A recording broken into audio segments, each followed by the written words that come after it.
Herkese selam. Bugün OTK'nın 12-12-2025 buraxılışlı 9-cu sinif imtahanı üçün olan sınavından bir-iki mövzu sizə izah etmək istəyirəm. İlk öncə baxırıq 56-cı sualımıza. 56-cı sualımız kəmiyyət sözlərinə aid testdir.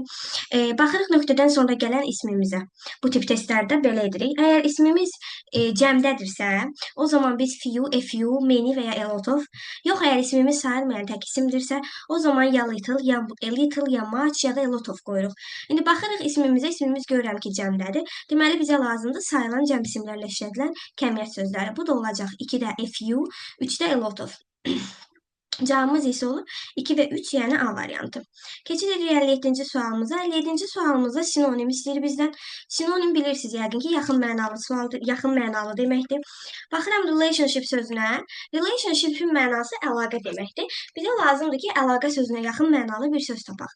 Connection sözü A variantında elə deyir ki, cavab mənəm.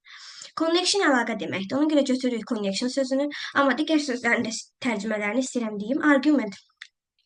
Argue sözündən düzəlib mübahisə deməkdir. Separation ayrılıq deməkdir, ayrılma. Distance məsafə deməkdir. Competition isə yarış deməkdir.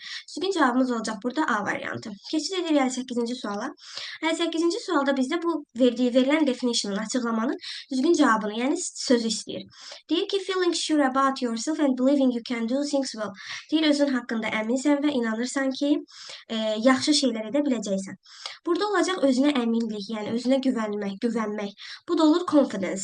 Bunun sifət forması isə olacaq confident, yəni özünə güvənən. Wisdom olacaq ağıl, B deyil. Courage cəsarət deməkdir. Curiosity maraq deməkdir. Patience isə səbir deməkdir. Yenə də deyirəm, düzgün cavabımız oldu A variantı. Keçirik növbəti sualımıza. 59-cu sualımız possessive case'dir. Possessive case bildiyiniz kimi yiyəlik hal deməkdir. Yiyəlik hal iki yolla düzəlir. Apostrof S tək isimlərdə, S apostrof cəm isimlərdə. Baxıram variantlara. Birinci variantımıza və bir də onu deyim ki sizə, əgər apostrof S-dən sonra isim gəlirsə o yiyəlikdir. Baxırıq, the engineers project impressed the investors. Hələlik bunu saxlayaq. This actor. Burada baxın, this sözü cəmdədir, amma actor sözü təkdədir. Bu düzgün deyil. Əgər this sözü cəmdədirsə, deməli actor sözünü də cəmləmək lazımdır. Ona görə burada B variantını çıxırıq. C variantında there are those students. Yenə eyni qaydada. Those cəmlik bildirir, amma student sözü təkdədir. Students apostrof olmalıydı. Ona görə C-də yanlışdır. D variantında apostrof S-imiz yoxdur. Ona görə bunu çıxırıq. E variantında isə this sözü təkdədir, amma building sözünü cəmləyib. Bu da ona görə yanlış olacaq. Cavabımız olacaq A variantı. The engineers project impresses the investors. Deyir, mühəndislərin layihəsi investorları, yəni pul qoyanlar da belə deyim, investisiya edənləri impressed etdi. Yəni xoşuna gəldi də, yəni təəccübləndirdi, belə deyək.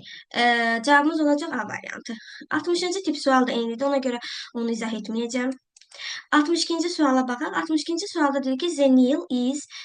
longest river in world. Bilirik ki, bu article testinə aid sualdır. Çay adlarının qarşısında bilirsiniz ki, article işlədilib, ona görə burada Z verilib.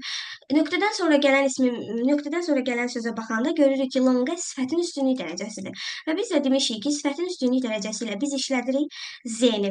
The Nile is the longest river in, inli ifadələrdə də olur, in the world.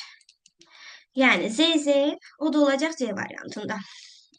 Daha sonra 63-cü suala isə baxanda, burada bizdən cəm isim istəyir. Plural cəm deməkdir. Baxıram, scenery təkdədir, cavabı çıxıram. The furniture təkdir. My luggage təkdədir, yük deməkdir. The agenda, bu da təkdir. Amma these theories are used for evaluation. Teori sözü cəmdədir. Ona görə düzgün cavabımız olur C variantı. Belə, mən istədim sizə bir-iki sualın izahını verim. Ümid edirəm ki, hər biriniz üçün faydalı olmuşdur. Dinlədiyiniz üçün və diqqətiniz üçün çox təşəkkür edirəm.